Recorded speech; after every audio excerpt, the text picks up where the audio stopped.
Hello and welcome. This is rooflemonger. My friends, here we are to talk about Fatal Fury City of the Wolves. They've unleashed their newest marketing campaign for the upcoming game, and it's getting a little weird.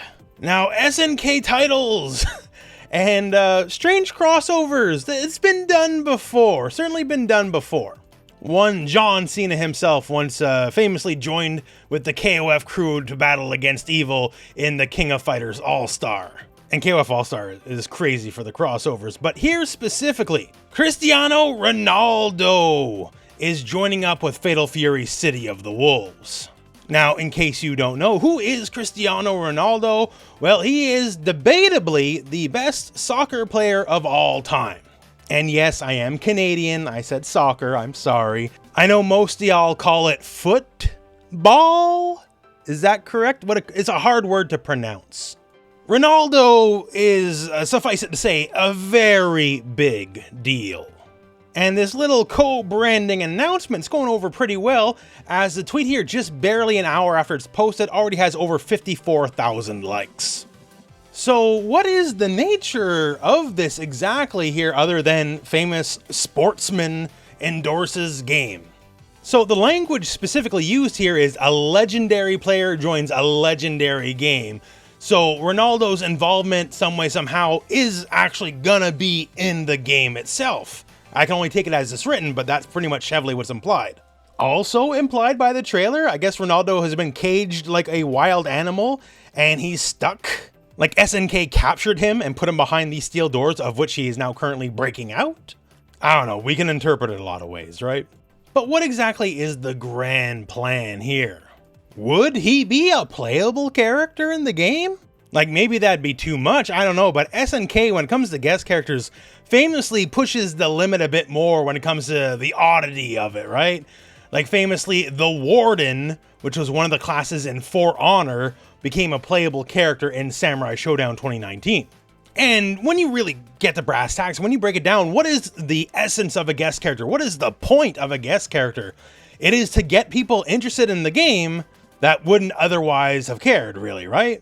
Like say 2B. 2B sold a lot of copies of Soul Calibur 6. Lots of people bought the game when she was announced because she was now in the game. They got the game because of her. Or say this guy called Terry Bogard. I don't know if I'm saying that right? I think I talked about it once or twice on the channel. But Terry is a character that is getting people to play Street Fighter 6. I know a lot of people in the SNK community that, they're not Street Fighter players, they're SNK, KOF players, right?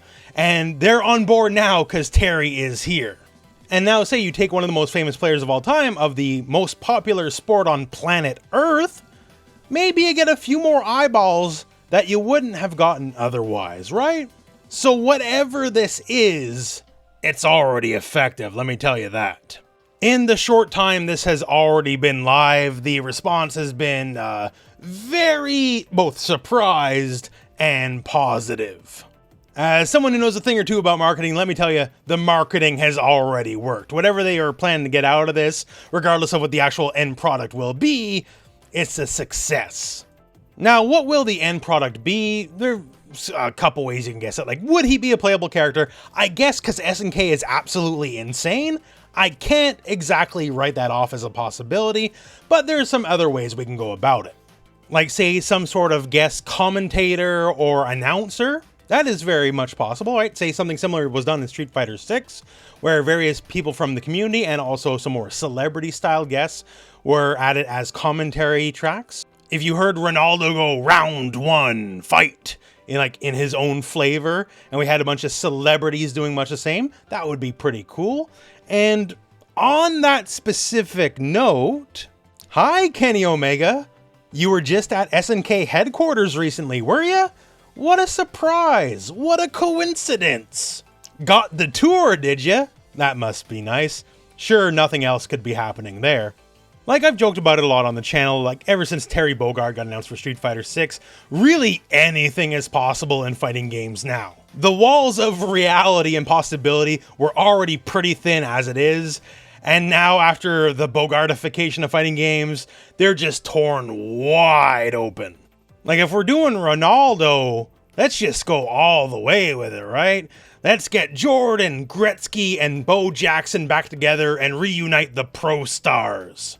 That'll probably sell a couple copies of the game. Or maybe actually you save it for King of Fighters 16, and this is the new glorious reincarnation of the sports team. Wait a second, that sounds too stupid, right? Well, friggin' Ronaldo's doing marketing and is gonna be in the game somehow for City of the Wolves. Literally anything is possible at this point. We're gonna look back here. Terry was the guy who broke the dam. The reality of normalcy was in place for a short time. Then Terry came in and then just everything was possible. I'll say this as far as City of the Wolves is concerned.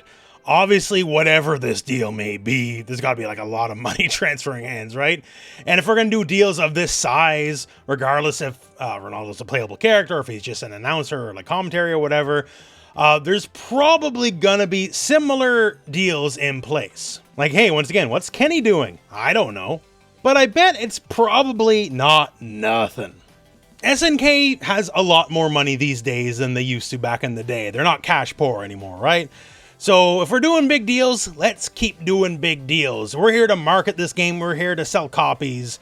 And getting some big names to endorse it and even be part of the game is a pretty good way to do it. If you haven't noticed, fighting games are kind of back, right? To the point where actually, not only are they back, it's getting increasingly a crowded table again. We went from the Dark Ages to now there's almost too much on your plate. In a few days, the 24th, which is my birthday, by the way, we have Terry Bogard dropping for Street Fighter 6. We have the Mortal Kombat 1 expansion dropping with new story mode and 3 new playable characters on the same day. We also have the Heihachi trailer dropping as well, right? And that's not anything to speak of what they're going to do for City of the Wolves at the Tokyo Game Show. And we probably have Guilty Gear trailers dropping sometime soon as well. So fighting games are doing pretty okay, and the genre as a whole itself is getting much more important and prestigious again. So getting really big names like Ronaldo involved, as far as I'm concerned, this is what the genre deserves. Get those big names, get the planet to start paying attention, because fighting games are all the way back. And for City of the Wolves specifically, this is the first Fatal Fury game in 25 years. And well, just getting an announcement of this size, an endorsement of this size, letting people know that SNK and Fatal Fury are definitely all the way back as well. So in the end, is this kind of weird? Yeah, it's really weird even. But it's also really, really cool. Looking forward to seeing whatever this is gonna be. I don't know, but it's certainly interesting. And that said, my friends, that is the news. So, thank you very much for watching. Hope this video has found you well, and go out and play some Fatal Fury.